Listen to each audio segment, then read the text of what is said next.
Hi guys, and welcome to my review of the Queen of Audio Vesper 2.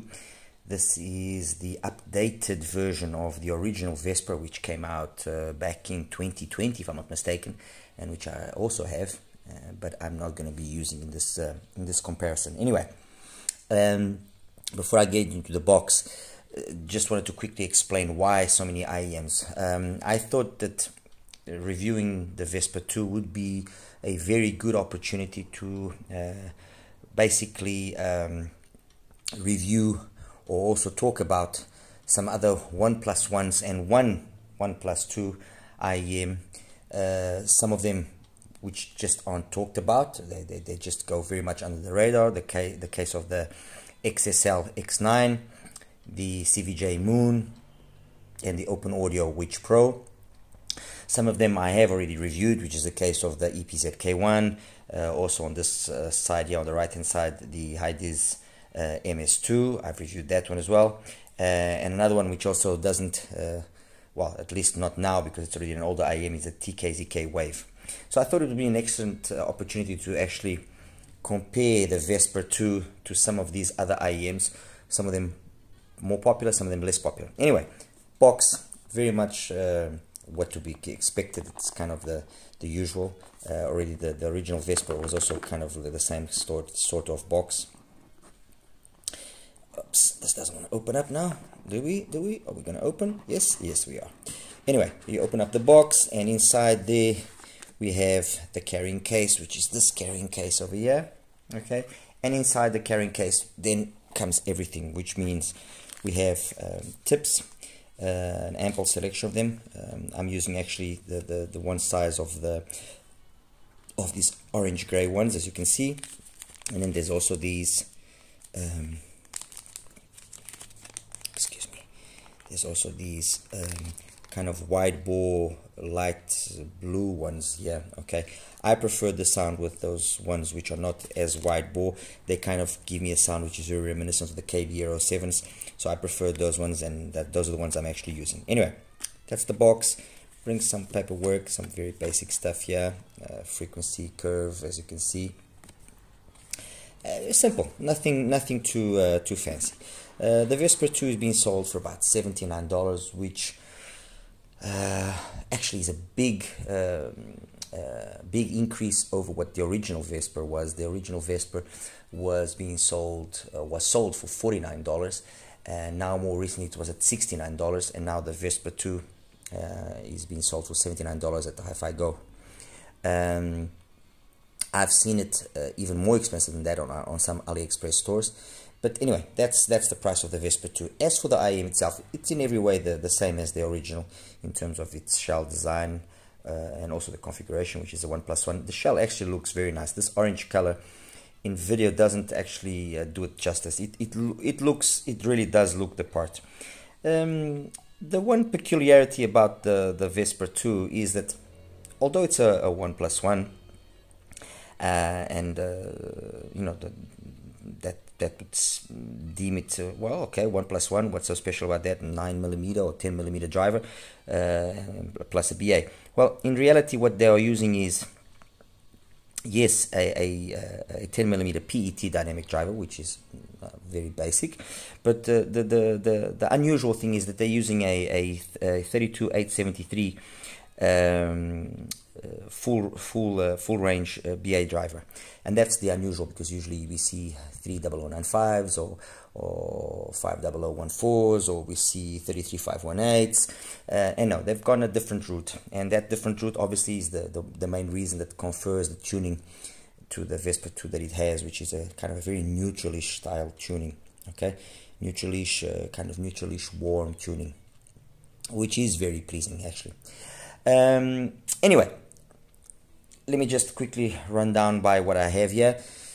Okay, I'm gonna actually start with the ones that I've reviewed, which is easier, and then I can talk a little bit more about the other ones. The HiDiz MS2 was for a long time one of my favorite 1+1s. It was and it is priced at around $80 as well. 33518 plus a 10.2mm dynamic driver. Excuse me, guys. Kind of a neutralish slightly warm bass response with then a very nice emphasis, or well, nice emphasis if that's what you like, but a very big emphasis, let's put it that way, on the mids, upper mids and highs. It is nice, it is very detailed, although yes, it does bring with that all that detail and all that emphasis on those of that part of the spectrum. It does bring with it the occasional times where, you know, things can get a little bit out of hand in terms of the intensity of the song. Stuff like, for example, It's On from George Duke. It can get a little bit, it can get a little strong at times, you know, or let me see, Up and Up from Jeff Ryan. That the sax there can get a little bit too intense at times. But otherwise, it's a nicely detailed IEM. It's got, you know, very good for people which are very much into vocals and so on. So it's a nice sounding IEM, and it's actually on that side there, on the right hand side of this display, because it is the one that's going to be the brightest sounding out of all. Okay, and obviously then by default, then the one on the right hand side, which is the XSL X9, is the darkest sounding IEM of them all. Anyway, that's the height is over there. Next, with the TKZK wave, apparently even less bass than the MS2, but in reality not so. And then the highs, although kind of comparable in terms of the balance that they have between the highs and the bass, the reality is it actually sounds less bright than the MS2, less fatiguing automatically for that reason, and more entertaining for a longer period of time, let's put it that way. Again, very much focused for, you know, vocals and so on, but a nice IEM. It was you can still occasionally find it on some stores. It was sold for about $35, so significantly cheaper, and if I'm not mistaken, actually the cheapest out of all the IEMs. Yeah, nice IEM. It's a pity that it actually didn't get a little bit more traction, because it wasn't. It was. I used to. I think of the Wave as a 1+1 version of the HE Sound Heart Mirror, and you know, if you can imagine the sound of the Heart Mirror, the original Heart Mirror, as a single ED, take that, make it a 1+1, and you have a rough idea of what the Wave is. So, you know. Way more bass than what it seems it to have. Nice, balanced, detailed, great in terms of its technicalities, and ultimately, like I was saying, not as fatiguing fatiguing. Maybe it's not the correct word. Not as colored sounding as the MS2. You know, obviously these two, because of that emphasis they have on the higher frequencies, you notice very much the BA timbre, but the Wave, you notice it less. And you know, that's why I was saying perhaps you could consider it less fatiguing. Okay, I'm going to leave these two for last. The K1, there's mixed feelings about the K1 from EPZ. Some people like it, some people don't like it. I actually think it's a nice IEM. It's not bad. I mean, for the $45 that it costs, yes, there are loads of other options, but overall, it's not a bad IEM, and it's also been an IEM that's been around for a while. I understand that it's going to be substituted soon by something else. So you know, let's keep our eyes open for that substitution. As for the K1, what can I say? You know, okay, the area there of 5 to 7K can get a little bit over zealous at times, but otherwise it's fine. It's got a nice mid bass punch, kind of makes up for that energy there that you have at 5, 6, and 7K. So it's actually not a bad sounding IEM, you know, for what it is. It's just the fact that there's loads of competition. So, you know.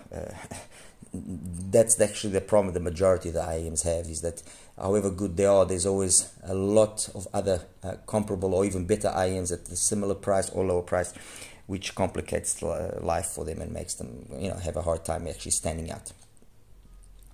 As for these three here, the Open Audio, which 1+1, it's two issues here really. Is the bass has just been tuned in a very overemphasized manner, and although the mids and the highs are actually not that bad, the way that the bass has been tuned, it spoils things. If it had a little bit less bass, I actually think that this wouldn't be a bad IM. Fair enough. Again, it's got a problem, which is the fact that it costs $90, and at $90, you know, you get that you are in the territory of things like the collaboration with Giz Audio, the LITZ Galileo, and fine, you know, you could argue, okay, but the Galileo is a little bit too docile, too lean. No, not so. I don't agree with that. I think that the Galileo has actually got a lot more liveliness to it than what you would think. If there's really a kind of a point that you can, you know, bring your attention to, is the fact that there should be a little bit more extension up top, but otherwise it's a safely tuned IM. Let's put it that way. It's a safely tuned IM. And the open audio, sorry, the which, you know, the mids and the highs are nice, they're all pretty good, but because of the way that the bass has been done, it kind of muffles things up and takes away a lot of the clarity and the detail that is present actually there, but it just gets muffled. Besides that, there is a little bit of driver flex, which also is a little bit annoying, but otherwise it's fine. I think its biggest problem actually really is the fact that it costs what it costs. If this was maybe $45 or $50, it would open up the market to a lot more people that would you know, look at it twice and perhaps consider buying it. What I've just said for the open audio applies as well to the CVJ, the moon. It's actually, there's four. There's the moon, there's the dusk, there's the autumn, and there's the river, if I'm not mistaken. They have a beautiful shell, and in terms of the construction of the shell, I actually think it's probably one of the nicest ones, on par with the Vesper 2. Really nice shell design, you know, looks and fits the part. The tuning again is a little bit differentiated. It's not really aggressive, you know, in that area there of 5 or 6 because of a dip that exists there, very much like that style of tuning, that W style of tuning that I talked about in a review recently of the TA4, TA3, and so on. But it's just a little bit too dark sounding overall, and there's just too much of a recession in that area there past the pin again, and so it just shuts it down too much. It's not that it's bad, but it just shuts it down too much and loses a little bit of its potential. If it just had been just a little bit more opened in the sound, I think it would have been a little bit more successful. But its biggest problem is really not that. The part of the tuning you can always, I guess, you know, counteract it with a little bit of EQ. It's the fact that it costs $90 almost. Sorry, $85. And that kind of does, you know, it's a tough one to justify. Let's put it that way. However well built it is, it doesn't really bring that great of an accessories package, and the sound isn't really anything that stands out. So, you know, again, it's an IM that should be priced at around $40, $30 to $40, and maybe then, yes, then it would make sense. Okay. Finally, the XSL X9. You know, in terms of its accessories and loads of tips, and nothing wrong there. It's got a really nice shell as well, nicely built, nicely put together, 1+1. But it's just got an excessively mid-bass centric tuning with too much detraction, or not detraction, but too much taken away then from the mids, upper mids, and treble. So it becomes very, very dark sounding. You know, I'm guessing if you're not a treble head, yes, you will enjoy this, but it just shuts it down too much. Fair enough, it costs $35, so you can't complain. I mean, this one, the X9, the CVJ, and the open audio, they basically should all, they are kind of on the same boat, in the sense of the tuning that they have is nothing that, you know, is a standout feature. Although, yes, I would say that the Which 2 doesn't have, the Which Pro doesn't have a bad tuning overall in terms of the mids and the highs. It's just the excessive bass. But these two are just overpriced, while this one is priced, I guess, at the price that it should be. But the tuning then is the main factor that will, you know, make it not a viable choice, especially when you consider that they have the X1 and the X0, which are, although more expensive, are superior IEMs in every way to this.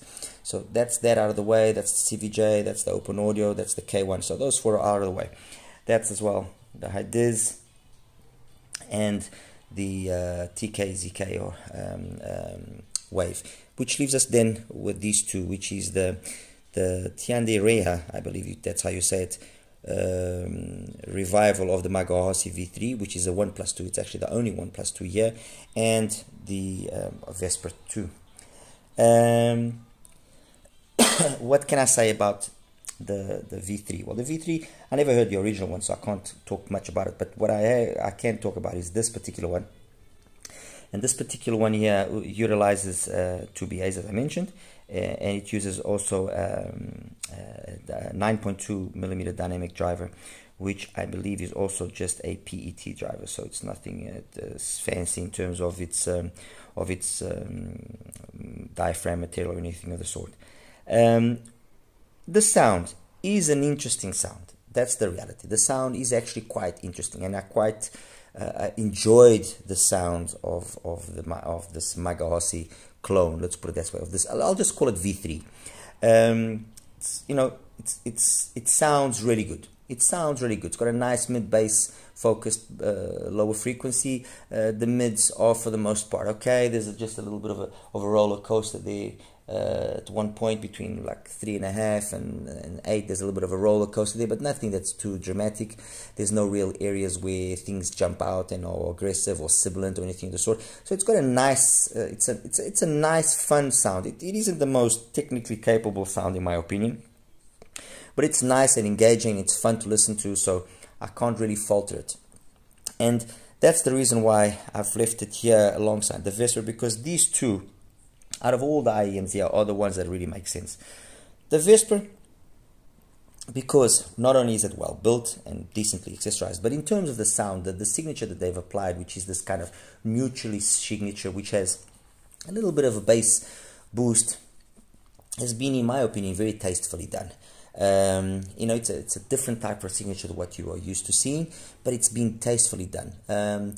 Everything is very balanced, with only occasionally you noticing that yes, there would be some benefit had from having a little bit more upper end extension, a little bit more treble would be welcome. But honestly, for the most part, I never really found any song that was an issue, or that I thought to myself, nah, this is not bad, not well done. From Dusk to Dawn, from George Duke, or from the Little Fugue in G minor, from Jacques Lassois Trio, nicely executed. Up and Up from Jeff Ryan, the sax sounds absolutely amazing. There's no excessiveness. Twilight from Bryce Simpson is one of those songs that, yes, I would have liked just a little bit more energy, just to give it that a little bit extra twinkly and sparkly. Another one that would have been nice to have a little bit more twinklies and sparkly is High Stepping from Larry Carlton. Not what you hear is done. I mean, the guitar sounds amazing. There's nothing wrong there. In that aspect, the organicness, let's put it that way, if that's the correct word of even using, of the sound is actually quite satisfying. It's got a nice organic sound. It's kind of an old school type of sound, tonally very correct in my opinion. There's not really anything that it comes out wrong or anything of the sort. It's just that little bit extra treble would have been nice. But that's just me with my you know, library. House of Groove from Eugene Groove. It's got loads of slam in the bass. It sounds engaging. It's fun. And if I go to the opposite end of the spectrum and I listen to We Are One from Black Coffee, again, more than enough engagement. But it isn't all roses. Where then are the two issues here that I want to call your attention to? And it's actually issues which are not even related to music playback. The first issue is why do we still have driver flex? Why? There's no reason for having driver flex. Come on, no reason for having driver flex. The driver flex is very disconcerting, and either I introduce the IEMs into my ears very slowly, or otherwise, if I just put them in normally, I will get driver flex, and it's just disconcerting. I don't like that. And the other thing is that it doesn't scale as well as I would like, and it's noticeable that it runs out of steam pretty early. Okay, while the majority of the other IEMs here don't really run out of steam, and it's more to do with regards to there's just too much energy in the highs or in the mids that makes you turn down the volume. Over here, it's a nice balance of sounds. It's really engaging. It's very inviting, and you want to turn up the volume, and you turn up the volume, and then you start seeing the dynamic driver starts running out of steam, and that obviously is testament to the quality of the driver. I'm sure it's a decent enough driver, but perhaps a little bit better driver could have been chosen. But mind you, having said that about the Vesper 2, that same problem also existed in the original Vesper. The original Vesper as well did run out of steam pretty early, so it's not an IEM that I would say scales particularly well. I mean, the X9 on here, it sounds dark, low or high volume, but it's it takes the power, let's put it that way. The same thing goes for the CVJ. The Witch, not as well as these two. The K1 as well, not as well as these two. These two actually scale better than these over here. The high diz, what makes you turn down the volume is just that the mids and the highs become too much, so you turn down the volume there. With regards to the wave, again, it scales pretty decently. It takes the power quite nicely, and the same thing applies to the V3. The Vesper has that issue, it just doesn't scale the way that I believe it should scale, or that it could scale. And then it's a driver flex, which, as I said, it's not even majorly related to how the sound is. It's a physical aspect on the one hand, and the other one, yes, is a sound, but I mean, this is just me, that I like listening to my song, to my music at a pretty decent volume, and I guess the majority won't even complain about that. The majority will say it's loud enough. So yeah, guys, that's basically it. The Vesper 2 is, in my opinion, a very good upgrade over the original Vesper. It's way more balanced in the sound. The original Vesper was too bass heavy. It was fine for the time. I guess it was fine. But if you compare back and forth the Vesper with the Vesper 2, you very quickly come to the conclusion that the Vesper 2 is the way more balanced IEM, the one that makes more sense, the one that actually ends up being more versatile for more genres of music and everything. And the V3, for the price that it has, which is about $45. It's really not much of an issue. It's a solid IEM. Is it better than the Vesper? No, it's not better than the Vesper. But it does a lot of things as well better than the Vesper, and does other things not as well as the Vesper. The Vesper ultimately is a little bit more technical, in my opinion, a little bit more balanced in the technicalities rather. This one not so much. This one scales better, takes the volume better. There's no driver flex. This one does have those things a little bit in that aspect. This has got a little bit more treble extension, but in terms of the bass, it doesn't, and I think it's more down to the balance. It doesn't seem to extend down low as well as the Vesper does. So they're kind of trading blows here. Honestly, they really are kind of trading blows here. And that's it, guys. I mean, there's really not much more I can say. I'll show you now the graphs so you guys can have just a quick look at how they graphically look like, and we'll wrap it up. All right, you take care now. Hi guys, and welcome now to the graph section for the Vesper 2. Well, let me just take away some of these graphs so that we can start talking about what we have here. Okay.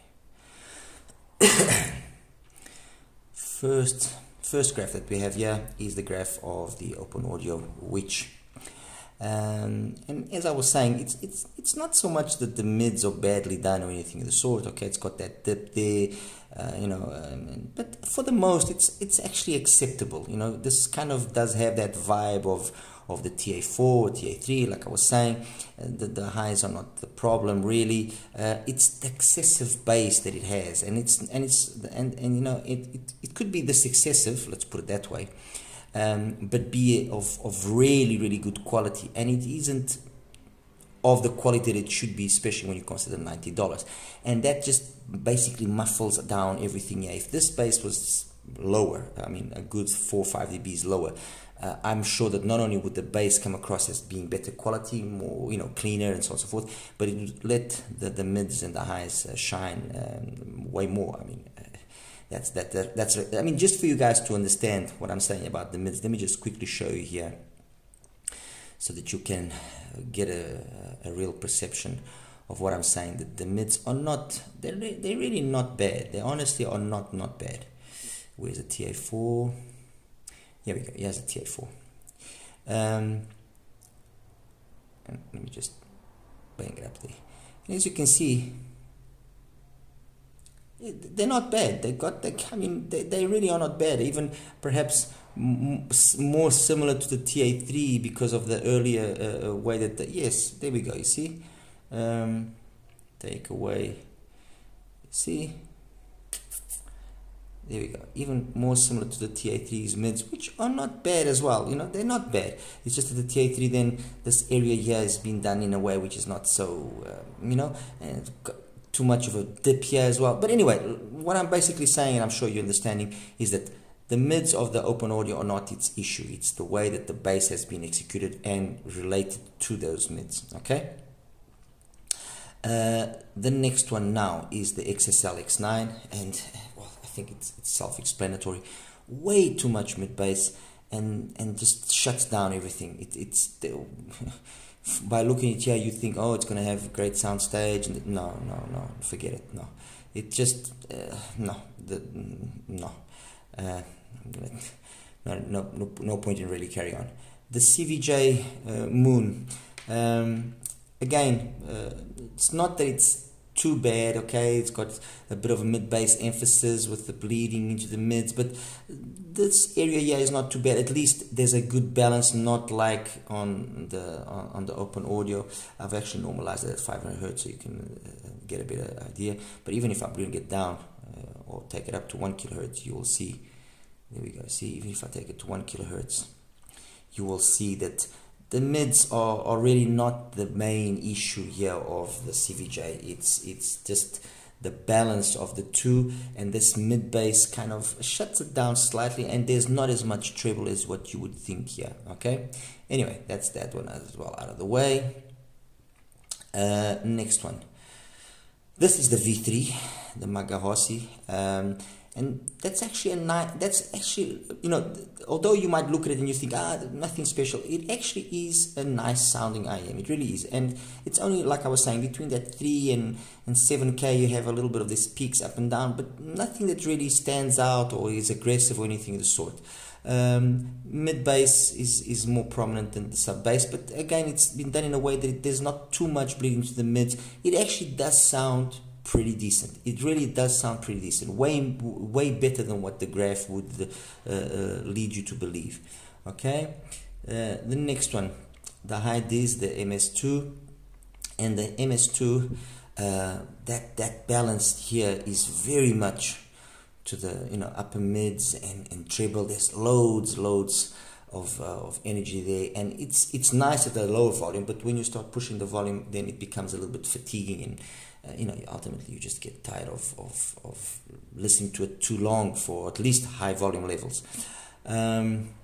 This is the EPZ K1, which is, you know, graphically it seems like it's the same thing, but no, it's completely different. It's ends up being more balanced, maybe not as detailed obviously as the MS2, but it ends up being more balanced and less fatiguing.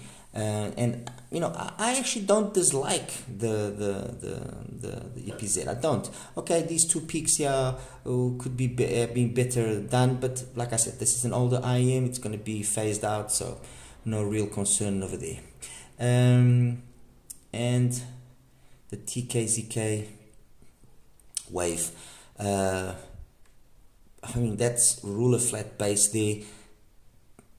This dip that you see here is not as noticeable as you think, and it actually sounds pretty decent. It sounds open enough. It's got plenty detail for what it is, and I mean, like I said, for $30 you couldn't really complain. And this is kind of very much reminiscent of a kind of a HD sound type of signature, and that's that. As for the Vesper is up here. Exactly. This is the Queen of Audio Vesper, and I think it's very very easy to understand its sound. The bass has got a slight boost, but nothing that's significant. The mids, although they look very flat, very neutral, there's actually more energy to the mids than what the graph would lead you to believe, and as well more energy to the highs.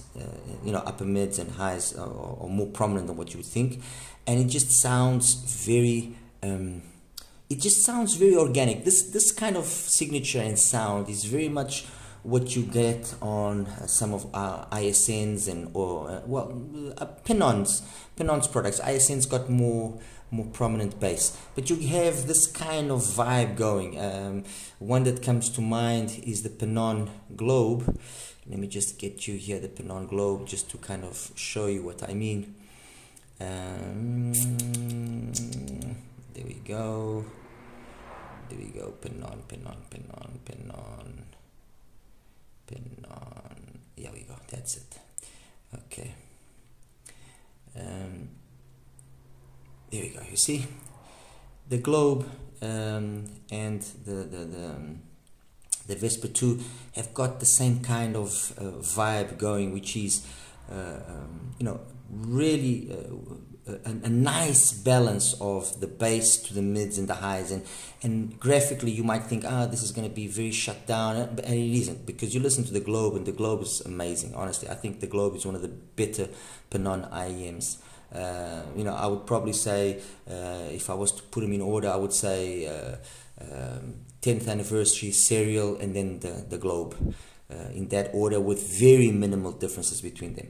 And the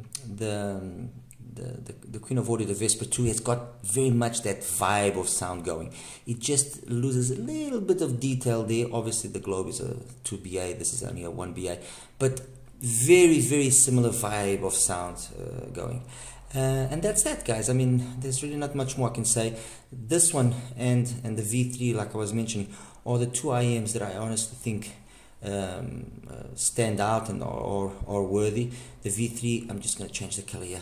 The V3, as you can see, yes, it's got at least graphically more energy in the mids and in the upper mids and highs than the Vesper, but it's the balance that it struck that I think is still more favorable on the Vesper, and just makes the Vesper sound just like a little bit more better premium product. Obviously the V3 does have the price going for it, so it's ultimately, it's not that one is better than the other, or one is the outright winner or the other one is no, they just they both are very, very good with different tunings, but those tunings done in a very well executed manner, in my opinion. Anyway, guys, as always, like and subscribe. Any questions you might have, please feel free to ask. All right, take care. Bye bye.